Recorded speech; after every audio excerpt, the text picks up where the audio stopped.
DJ, thanks for taking a couple minutes. I know this is a busy time of day between practices and trying to grab a bite to eat. First of all, how you feeling? I mean, you went through training camp, you were kind of nicked up a little bit, you played a game against a bulldozer the other day. Physically, how you doing?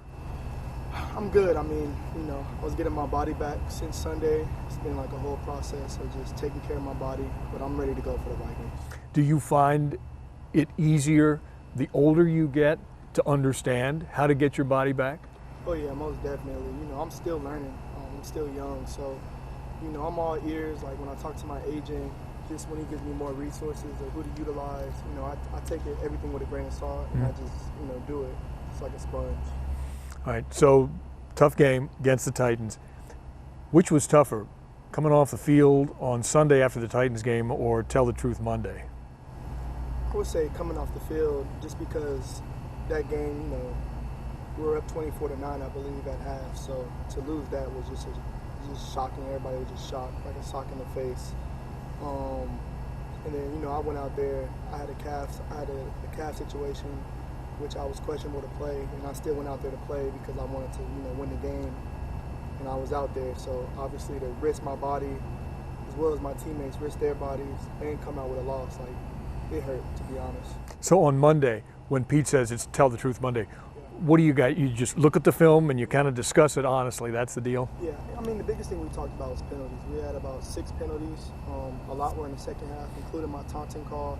So that's just how the league is calling it. For me personally, I've been doing that my whole life. That's been a part of the game. It's a competitive game. You talk to, whoever you're going against. It sharpens iron, really, and makes you better. That's just how I was taught to play the game. You make a play, you talk your smack, vice versa. You give up a play, you're gonna hear about it. So I just feel like, me personally, I feel like the league is just getting soft. It's getting dimmer down. Tom Brady said it. Everybody agrees, but I mean, I have to adapt to it because that's how they're calling it. They're calling it on big.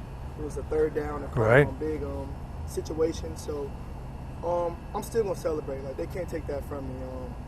But as far as like going towards a player, looking at a player, I'm gonna just celebrate away from the player. So I have to adapt to that. In the moment, it's a little tough to remember those things, isn't it? Tough. Like when it happened, I didn't even notice what I did because it's second nature for me to do that. So it's definitely a learning moment that I have to adapt to. Let me ask you a question. What's it like looking up? You're not a big man. You play big, but you're not a big guy. So you're looking at a guy like Derrick Henry running downhill at you. First thing that goes through your mind? I mean, honestly, I'm a little different, bro. Just when I'm on the field, I just feel like the alpha. And, a lot of people could say that, but I really feel that way. So obviously he's a big guy, but like I tackled him I had about 6 tackles on Derrick Henry, and I didn't miss any tackles. So just the goal for any running back that I'm playing against when he comes my way is to get him down. So it's just all about tracking the near hip and then, coming with bad intentions when you have to tackle. Tackling is all about want to, isn't it? Yes, definitely. Want to, obviously technique, like tracking the near hip, but you definitely have to want to tackle.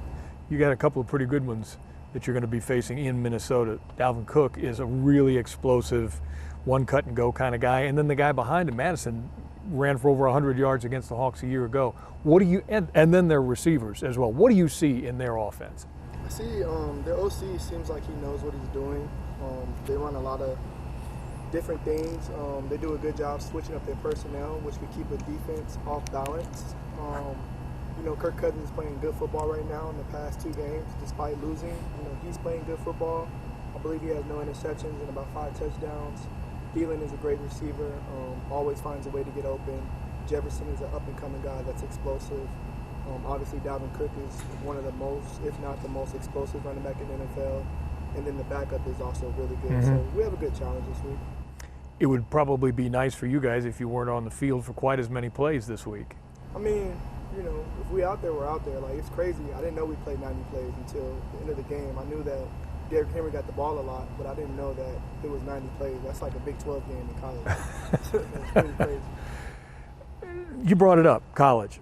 How does a kid go from Bakersfield and JUCO through, Fresno State, K-State, and end up here as one of the star defensive players for the Seattle Seahawks? How's that happen?